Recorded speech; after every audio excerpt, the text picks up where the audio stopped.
Alam mo ba na mas maraming pamilyang Pilipino ang nagsabing nakaranas sila ng gutom? Ayon sa pag-aaral ng Social Weather Stations na ginawa noong September 2024, 22.9% ng pamilyang Pilipino ang nakaranas ng gutom sa nakalipas na 3 buwan. Mas mataas anya ito kumpara noong June na umabot sa 17.6%. Ang naturang datos ang pinakamataas simula noong record high na 30.7% noong September 2020 sa panahon ng pagpapatupad ng lockdown noong kasagsagan ng COVID-19 pandemic. Kaya mahalagang magkaroon ng sama-samang pagtugon at kooperasyon upang maiwasan ang kahirapan at magkaroon ng kalayaang pinansyal ang bawat mamamayan. Ang The End of Poverty, Economic Possibilities for Our Time ni Jeffrey Sachs ay isang aklat na nagpapaliwanag ng mga hakbang na maaaring gawin upang wakasan ang matinding kahirapan sa mundo. Narito ang ilang mahalagang aral mula sa aklat. Una, kahirapan ay masalimuot ngunit nalulutas.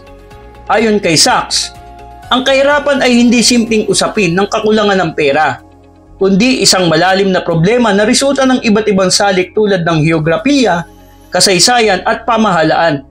Gayunman, maaari itong malutas sa pamamagitan ng tamang estratehiya at pandaigdigang kooperasyon. Ikalawa, pananagutan ng mayayamang bansa. Ang mayayamang bansa ay may responsibilidad na tumulong sa mga bansang lubos na naghihirap. Sa pamamagitan ng pagkakaloob ng sapat na tulong pinansyal at teknikal, maaaring magkaroon ng makabuluhang pagbabago. Ikatlo, pagpapaunlad ng infrastruktura.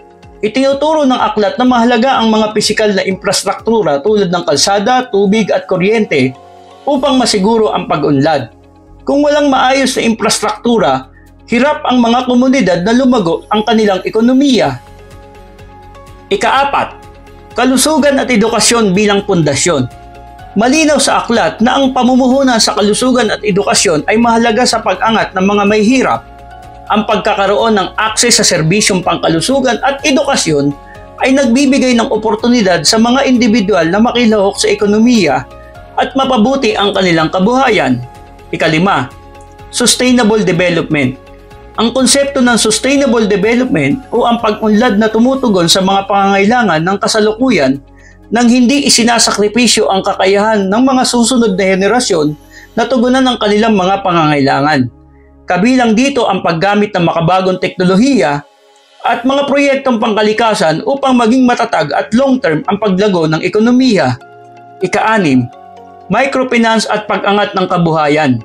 Inilalarawan sa aklat ang papel ng microfinance o maliliit na pautang para matulungan ang mga individual na makapagsimula ng mga negosyo at magkaroon ng matatag na kabuhayan.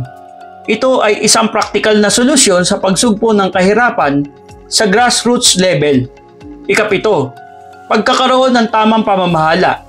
Ang katiwalian at hindi epektibong pamamahala ay humahadlang sa pag-unlad ng isang bansa. Ang pamahalaang may malinaw na agenda para sa pag-unlad at may sapat na transparency ay mas mabilis na makakabangon mula sa kahirapan. At ikawalo, global cooperation.